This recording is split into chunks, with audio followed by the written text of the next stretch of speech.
भारत में 400 से 300 ईसा का समय विभिन्न साम्राज्यवादी गतिविधियों के लिए जाना जाता है। ये वो समय था जब भारत में कई राजवंश फल फूल रहे थे।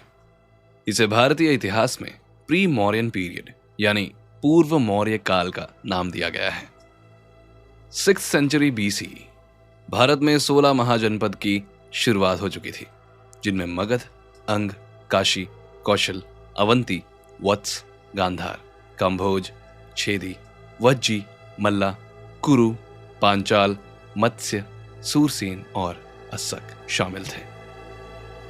जब मध्य भारत में मगध साम्राज्य की शक्ति अपनी चरम पर थी, उसी दौरान भारत के उत्तर पश्चिमी भाग में फारसी आतंक की शुरुआत होने लगी।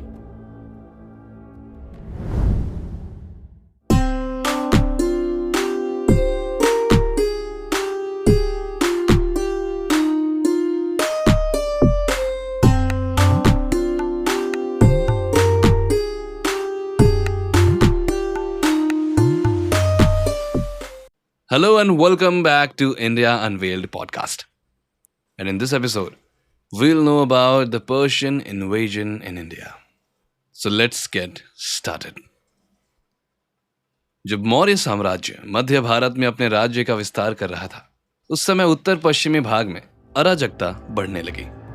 इतिहास में हमें भारत, अफगानिस्तान और ईरान के बीच होने वाले फैसलों का असर इस हिस्से में देखने को मिलता है, क्योंकि इस हिस्से में मगध जैसा कोई भी शक्तिशाली राज्य नहीं था, जो बाकी राज्यों पर अपना आधिपत्य जमाकर एक मजबूत राज्य बनाया हुआ था। जबकि यहाँ छोटे राज्य जैसे गांधार, काम्भोज और मद्र एक दूसरे से लड़ते रहते थे। इसके साथ ही यहाँ की जमीन काफी उपजाऊ और प्राकृतिक संसाधन से भरी हुई थी। इसी वजह से पड़ोसी राज्यों की इन पर नजर पड़ी, और क्योंकि आपसी मतभेद की वजह से इन राज्यों में लड़ाइयाँ होती ही रहती थी, ऐसे में हिंदू कुश के जरिए भारत में कदम रखना आसान था। और यहीं से आने वाले समय में भारत में होने वाले विदेशी आक्रमणों की शुरुआत हुई। Chapter 1 invasion begin. भारतीय इतिहास में फारसी और यूनानी आक्रमण को महत्वपूर्ण घटना के तौर पर देखा गया है, जिसका भारत पर लंबे समय तक असर रहा। इन दोनों में से भारत में सबसे पहले ईरान ने आक्रमण किया, जो 2 चरणों में हुआ।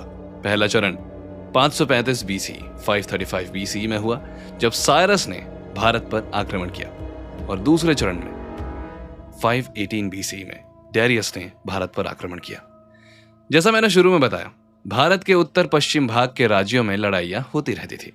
इसी मौके का फायदा उठाते हुए ईरान के शासकों ने भारत पर आक्रमण किया। ईरानियन शासक साइरस ने एकेमेनिड साम्राज्य की स्थापना की थी, जिसके नेतृत्व में फारसी ने भारत पर आक्रमण किया। उसने गांधार को अपने अधीन कर लिया और सिंधु नदी के करीब जितने भी भारतीय राज्य थे, उन सभी पर आधिपत्य स्थापित कर लिया। भारत के दरवाजे पर पहुंचते ही उसने घोरबंद के पास कपिसा और काबुल के पश्चिम में पंजशीर पर आक्रमण कर दिया। सारस ने 558 से 530 BC तक शासन किया। अपने शासन के दौरान सारस ने बैक्ट्रिया, मीडिया, बेबीलोन और असीरिया को अपने राज्य का हिस्सा बना लिया था। उसने गेड्रोसिया, जिसे आज हम बलूचिस्तान के नाम से जानते हैं, वहां से भारत पर आक्रमण करना शुरू किया, पर वो सफल नहीं हो पाया। स्ट्राबो के अनुसार सारस को अपनी इस मुहिम को आधे में ही छोड़कर पीछे हटना पड़ा। वापस जाते वक्त उसके साथ सिर्फ 7 आदमी ही बचे थे। साइरस काबुल की घाटी से आगे नहीं बढ़ पाया। प्लिनी के अनुसार साइरस ने कपिसा नगरी को बर्बाद कर दिया, और ऐसा लग रहा था कि साइरस की पिछली हार ने उस पर प्रभाव नहीं डाला था। इरियाने ने लिखा था कि सिंधु और काबुल नदी के बीच के हिस्से में रहने वाले भारतीय पर असायरन, मेरियन और आगे ईरानी का आधिपत्य था। उस हिस्से में रहने वाले अष्टक और अश्वक कबीले के लोगों ने साइरस प्रथम को अपना राजा मान लिया था। जब साइरस ने भारत के पश्चिमी हिस्से में आक्रमण किया, उस वक्त मगध पर हरियाणका राजवंश के बिंबिसारा का शासन था। साइरस प्रथम के बाद उसके बेटे कैम्बिसेस ने राज किया, पर उसका पूरा ध्यान इजिप्ट पर था, जिससे उसके शासनकाल में भारत पर कोई आक्रमण नहीं हुआ। पर कैम्बिसेस के बेटे डेरियस I ने 516 BC में सिंधु घाटी में आक्रमण कर उसे जीत लिया। उसने पंजाब, सिंधु नदी के पश्चिम भाग और सिंध पर कब्जा कर लिया, और इन जगहों को ईरान का 20वां राज्य बना लिया। यह जमीन पर्शियन एम्पायर की सबसे उपजाऊ जमीन थी।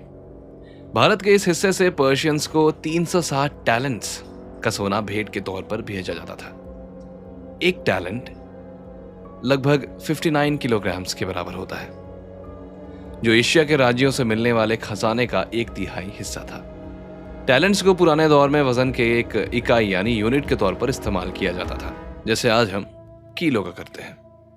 इसके अलावा भारतीय लोग पर्शियन फौज में रखे गए।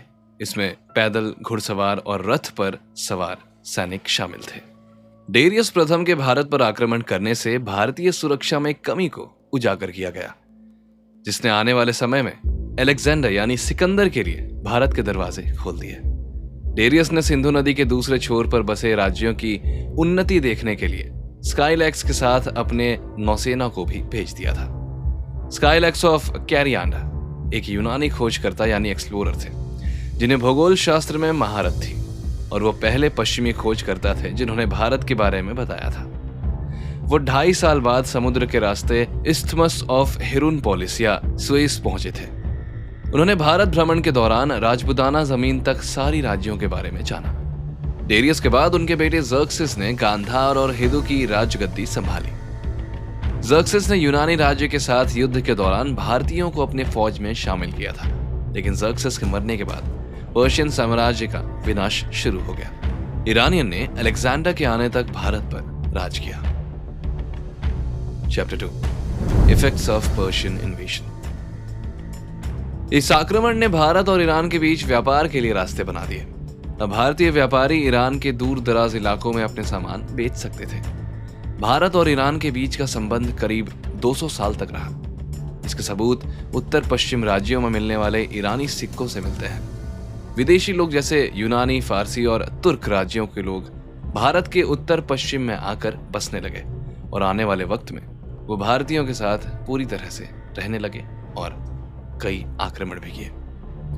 ईरानी सभ्यता में होने वाले पत्थर के खंभों में उनके देवता को अंकित करने वाली प्रथा को अशोक ने भी अपनाया। इसे देखते हुए भारत में भी पत्थर में मूर्ति बनाना शुरू किया गया। ईरानियन लेख खरोस्ती लिपि को भारत में लाया गया।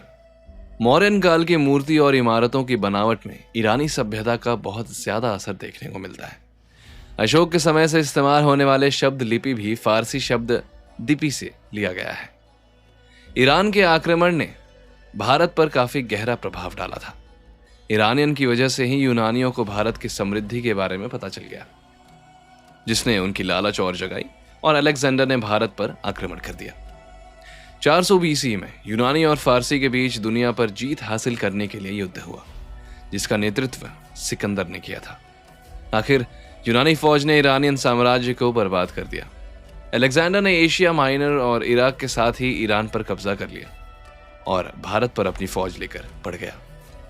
हेरोडोटस, जिन्हें फादर ऑफ हिस्ट्री कहा जाता है, और बाकी यूनानी लेखकों ने भारत को सुनहरा रास्ता के नाम से दिखाया है, जिसने अलेक्जेंडर की इच्छा को और बढ़ा दिया।